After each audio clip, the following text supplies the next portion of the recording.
Hello guys, welcome back another video. Today in this video we will talk how to delete your Hydrow account. Okay, so before deleting your Hydrow account you need to keep something in your mind, and then these are the points. First of all, if you want to cancel your account, if you want to delete your account, you must cancel your subscription before deleting your account. Otherwise you are not able to cancel your subscription and you have to pay a lots of money in the form of subscription. Okay, and if you don't have any kind of paid Hydrow subscription, then you can continue by using this method.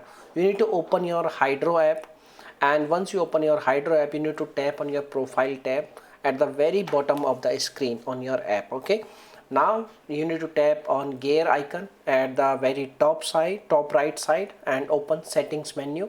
Now you need to tap security and privacy. Now we need to select delete my account.